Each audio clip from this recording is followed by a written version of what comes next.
Hello YouTube, this is a 2007 Ford Focus ZX3. This is a two-door coupe with a 5-speed manual. Here's the front of the car. Chrome grille, one headlight's different than the other. We have what used to be a hauler on the front, and they hooked their RV up to this thing and pulled it. So we got one blacked out headlight and one normal headlight. There is a little bit of damage on the side of the car. Somebody hit the curb and might have rubbed something a little bit. I think this actually happened because of a deer, but I can't remember. Here's your Ford logo. Coming over to the driver's side, we have 15-inch wheels. They're Steelies, 195/60 R15s. We got a driver's mirror here. They're adjustable through this little pin right there sticking out. They do not fold in. There's your wipers.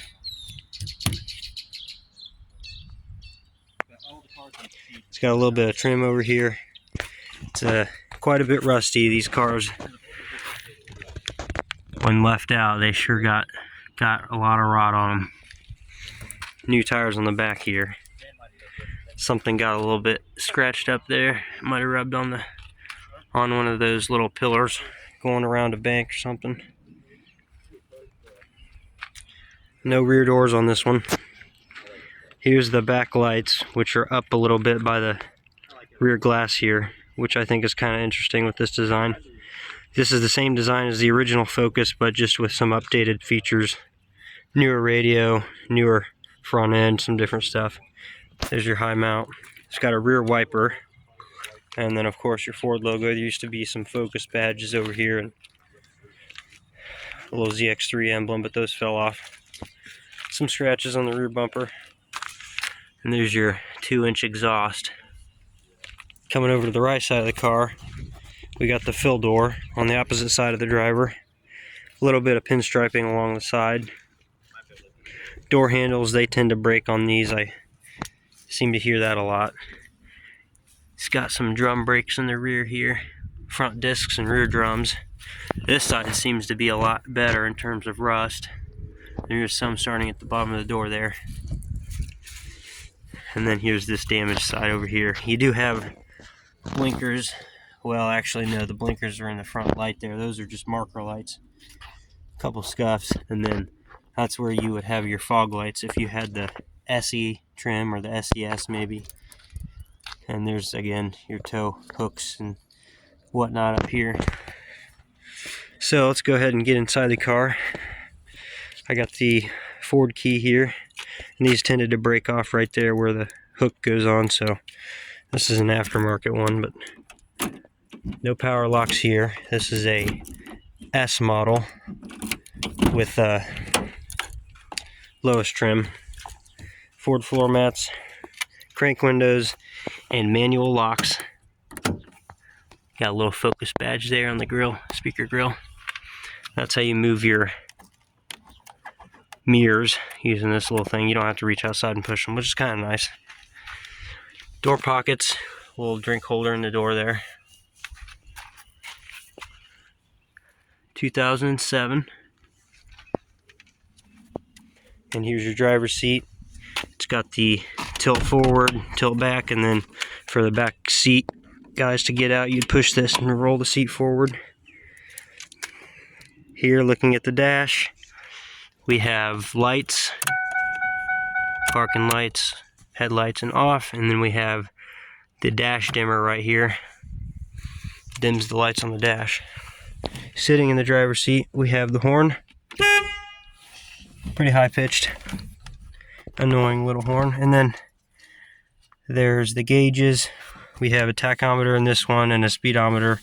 Originally this did not have a tachometer, but we put it in because it made it a lot more fun to drive. You could see what RPMs you were at when you made the shifts. There's your trunk release button, which I'll press right now. It's electric. It opens the trunk. A little vent up here that got tore up, I'm not sure. Brittle plastic probably. Vents on this side, vents in the middle, as well as your flashers and your airbag indicators. And then this vehicle has the typical radio from Ford of the early or mid 2000s with MP3 player, which is pretty nice. Passenger side, you got a vent on the door and then a vent for the passenger. Just key this up. And we have 236,000 miles on this one. And for the miles, I'd say it's not in bad shape at all. Not bad shape at all. It's served its purpose well, and it's still kicking. So here's the manual transmission. It is a 5-speed, and of course we have 2 cup holders here, and then a little tray down in there where you can store stuff like your USB adapters. And then right here we have our 12-volt power outlet, which works fine. There's your radio. A little wore down, but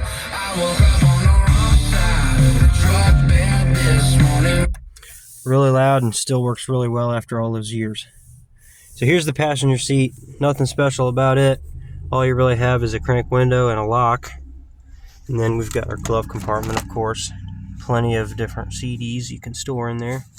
And then, before I forget, there's also a CD holder down here, which holds 5 or 6 CDs. And then, if you didn't know, you can pull this down and gain access to the fuses, which are up in there, which you may or may not be able to see. If you're having a fuse problem, be sure to look down in there for fuses you might need to replace. And with that, we have turn signals too. And I'll show you the back seat real quick. There's your seatbelt buckle, and then your emergency brake, and a little place you can store your pens or your air inflator or whatever. Moving to the back here, let's see if I can move this seat. It's kind of dirty there on the floor. You have 2 speakers in the rear. You have adjustable seat belts for the front seat, which I think is interesting that this Focus has that, being a lowest trim. And you have handles for all 4 passengers, which is very nice for the older folks. Sun visor. No lights, but there are mirrors on both sides, which is pretty cool for this type of car. And like I was saying, the rear seats, we've got speakers back there, and then the middle passenger has a seatbelt too, which is good. And then moving stuff to the side over here, we can see that this back seat actually folds down. It's split 30-70 or whatever split it is, but you push this little button and you can easily push those seats down for access to store bigger things in here. And then of course you got your trunk cover in there. Not a whole lot to see in the back seat. You do have 2 cup holders, which is cool. This car actually has more cup holders than many cars I've seen. And then it's got a rear seat pocket in this. So let's show the trunk real quick. And I will pop the hood too while we're down here. There's your clutch pedal, your brake pedal, and your gas. Let's go back here to the trunk. Little crack there in that, not a big deal. Key to open the trunk in case your button doesn't work up there. And then you got pretty good trunk storage. Pretty good for a smaller car. And there's your latch. And then it's got my favorite part, which is this little cover here, which makes everything invisible to intruders or whoever might be walking by trying to steal stuff. And there's a little grab area for you to put the door down. This rear door, which they call a door, they call it a 5 or a 3 door. They consider this a door apparently, but whatever. And then there is your rear heating element, which I forgot to show, but I'll show you how to activate that up in here with it keyed up. You've got, of course, your heating and cooling controls. This one's the knobs broke off for the mode doors.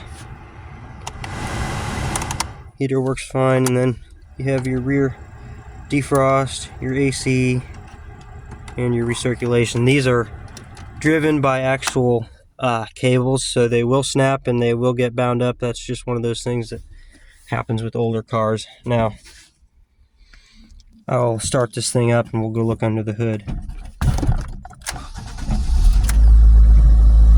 Have to roll this back a little bit so we don't end up going into the street.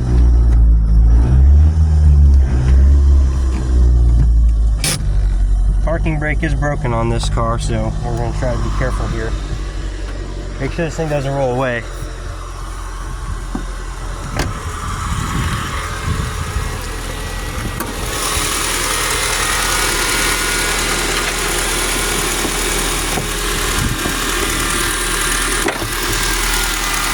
Under the hood we have a 2-liter 4-cylinder, which makes, I think, 136 horsepower. And of course we've got our cold air intake, which these cars had a lifetime air filter, which I think was bull from Ford. So we put a new intake on here, which actually seems to give it a little bit more pep, because that stock one was probably pretty much clogged up. There's your battery, your fuse location, master cylinder. And here's where you'll keep the, get in there and hold the brake pedal. So here's where we have our coolant reservoir, as well as your power steering fluid if you need to fill that. Ford power steering pumps tend to be kind of crummy and hard to bleed out if you have to do them. And there's your belt drive right there. Valve cover, coil on plug on this motor, and this vehicle takes 5W20 oil, which I think the old Z-Tex took 530, but there's your exhaust. Pretty easy to get to, all that stuff there. Intake. This intake has manifold runner controls, so sometimes those go out, but nothing too crazy about these cars. They really seem to last a good amount of time, and they're pretty fun to drive with the 2-liter. So over here in America we got a 2-liter Duratec engine, but in Europe they had some smaller ones on the Focus. Now that hood's actually different than the car. It was in a wreck. So that hood's from 2005, but the car's in 2007. So that about does it for this video. I'll do a quick walk around of the car.